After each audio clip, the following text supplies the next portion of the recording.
Managing one fighter is tricky, but managing an entire team can be a recipe for complete chaos unless you're using a tracking system like this, where every technique, every session, every red flag is logged and visible at a moment's notice. In this video, I want to share with you the tracking system that I use and show you how to implement it across your entire team for free. Coaches, you know the score here. So you're training a dozen or more fighters for an event that's coming up in 2 to 3 months. You're not sure about somebody's weight. You notice 1 or 2 are low on energy and you don't know why. Maybe somebody is pushing through an injury and not telling you about it. Wouldn't it be nice to know? Because oftentimes we get to the end of a fight camp and we find out a lot of information far too late to be able to do anything about it.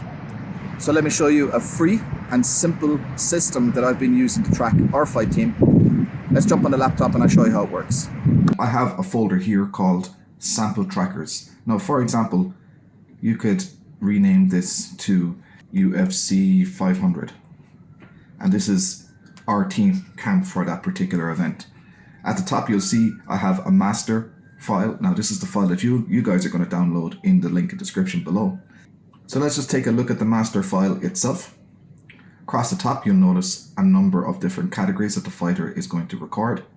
And down the side are the dates of the camp. Down at the bottom, I've got some formulas here that will give you the averages or the best scores in each of the categories, depending on what's relevant. And this is it. This is what they're going to fill in, right? One of the first things you're going to do once you have your master file created is you're going to want to create a duplicate for each one of your fighters. So let me show you how to do that right now. I'm going to open up the master camp file.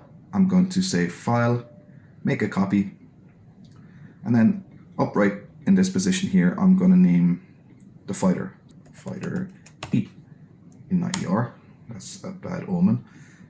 Right. Go ahead and make a copy. And that's in the same folder. So if I go back to the folder here, you see fighter E, fight camp tracker down the bottom here. Now my OCD is going to get the better of me there because there's no hyphen there. Let me fix that. Now let's jump into fighter E's new profile. So because it's copied from the master file, it's completely blank right now.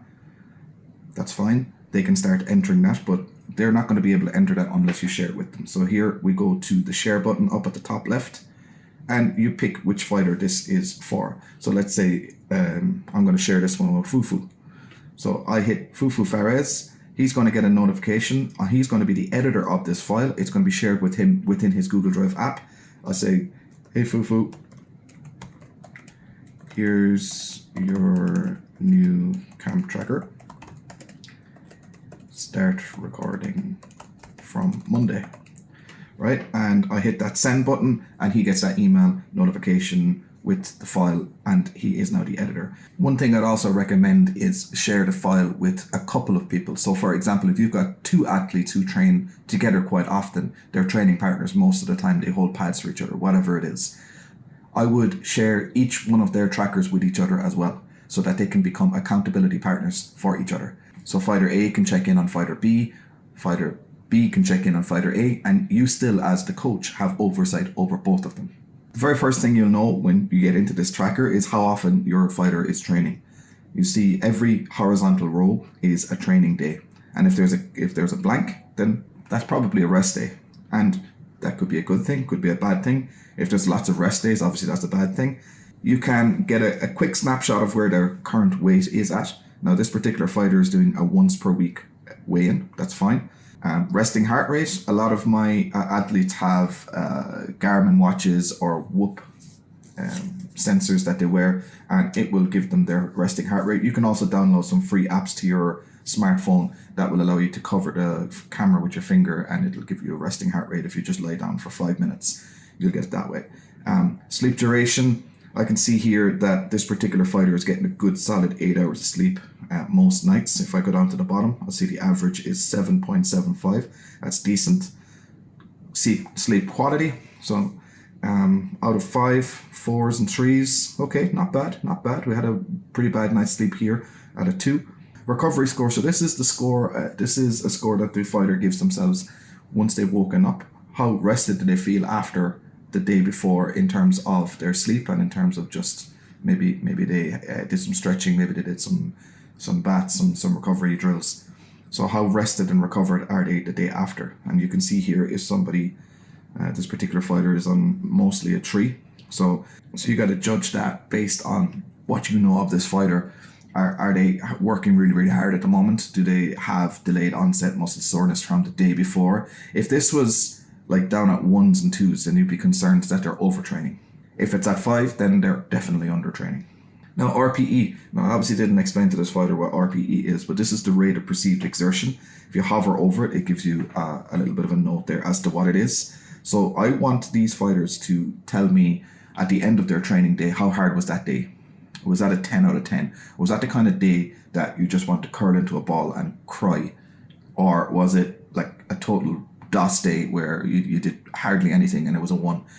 Obviously, you don't want every day to be a 10. You definitely don't want every day to be a 1. You want a good kind of a cycle of waves where you have a really hard day for maybe 2 days a week. Maybe 2 days a week you have medium days, and 2 days a week you have active recovery days or active rest days. And if you notice that these numbers are all in the 10s or all in the 1s, then you've got some challenging conversations to be had then. Session duration, just in minutes, total number of minutes that were trained that day. This next block of records would be to do with the fighter's mental health. So mood, motivation, confidence, focus, stress and anxiety. This is as much a record for the fighter for themselves as it is for you as the coach. But this can give you some really, really early warning signs if a fighter is not feeling their best, if they're low in confidence, if perhaps maybe their sleep is affecting their training. You're going to spot it here. It's going to pop up here. The next block of data is about the actual training sessions themselves. So I just have a tick box for whether a morning session was completed, yes or no, or an evening session was completed, yes or no. And just like a 1-line description as to what that session was. This is not the place for detail, just tell me what it was. You could break down the performance of the individual sessions later on. Then we track the number of rounds completed on the wall, the number of grappling rounds, the number of sparring rounds, successful submissions, dominant positions achieved, and escapes and get-ups. Now, some of these numbers are going to be off the wall in terms of accuracy. You have to remember at the end of a training session how many times you got submitted or how many times you submitted. That's going to be a guess at best. But over time, you will get a trend, and that's what's important, is the trend. As the camp goes by, you should be getting subbed less and you should be subbing more. You should be getting up more, you should be trapped less. These are the types of trends that can help to motivate somebody to adjust their training if appropriate, or just to have a boost of confidence towards the end of their camp as they are seeing improvements in their performance.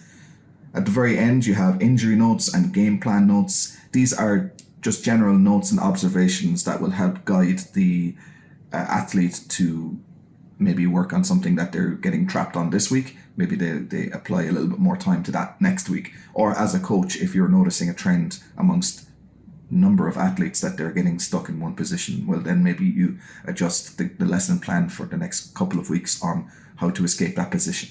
Now down at the bottom there's a summary row, and these formulas are individually edited to give me either the best scores or the average scores or the top scores in each of the particular columns. So for example, on the weight, I want to know what the lowest score is here. So how is the weight of the athlete progressing towards their fight weight? I want to know their lowest resting heart rate. I want to know the average sleep duration, not the lowest. I want to know the average. Now, when you do this, you may want to adjust the range here, which cells are being calculated within this. If you don't know how to do this, find the biggest nerd in your gym and ask them to help you with this. Or you can drop me a message as well.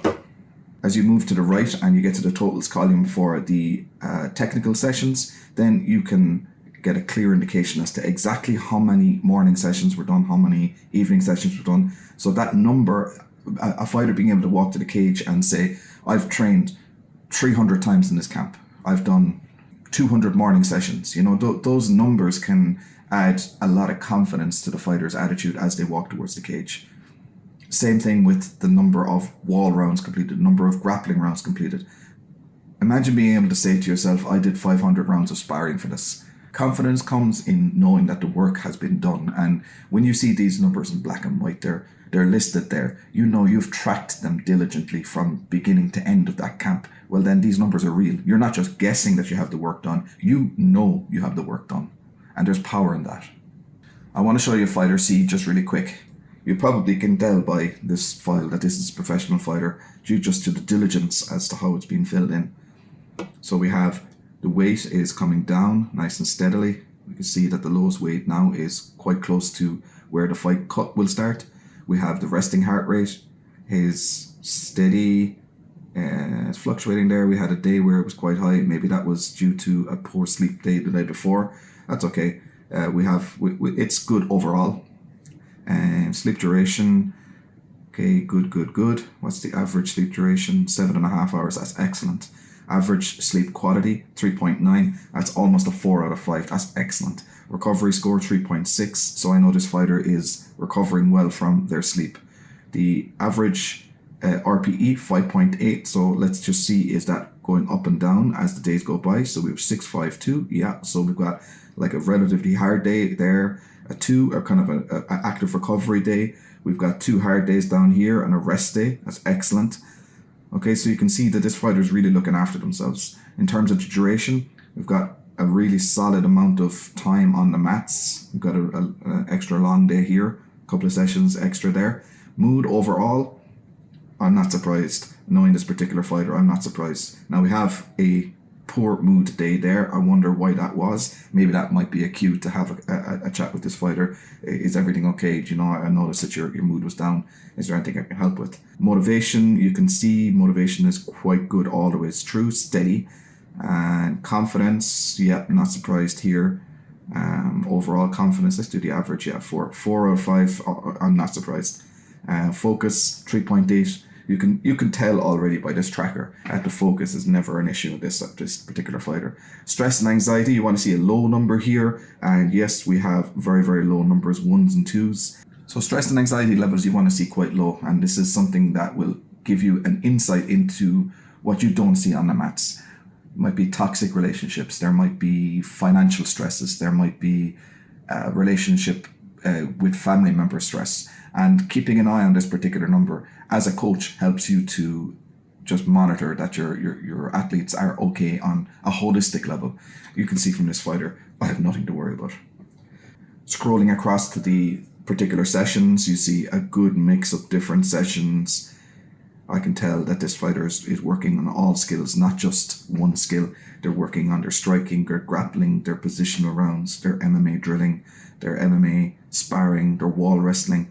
There's a mix of everything there. Very, very happy with that.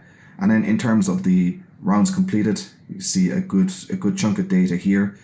Lots of zeros on the rounds completed on the wall. So maybe we need to have a look at doing more wall rounds. You see there was a few down here, but in the overall scheme of things, it looks a little bit scant on this side. So maybe that's something to look at. Successful submissions. Okay, we need to get some more subs. And dominant positions, okay, we're doing well here. Obviously the wrestling training that's been done for the year is starting to pay off here. Rounds of sparring, quite a healthy amount of rounds, and also when it comes to sparring as well, you want plenty of days off between hard sparring sessions. You don't want your fighters sparring every single day. Quickly looking down through the notes, the injury notes. What am I looking for here? I'm just looking for any recurring injuries. I'm looking for the same feedback coming up multiple days in a row. So if somebody is getting caught in the same position over and over, well then that informs my lesson plan for the weeks that follow. But overall with Fighter C right here, I'm very, very happy with how this camp is going. And I think this athlete is quite happy with how things are progressing as well. And whenever we meet up to do our review sessions, then we have so much data to talk about, so many different data points to be confident about the analysis that we're making of the camp as we move forwards. Like I said previously, if you're building a real fight team, then you need good systems and structures in place, not just willpower and vibes. If you want to know about some more things that you need to be a great coach, then check out this video next.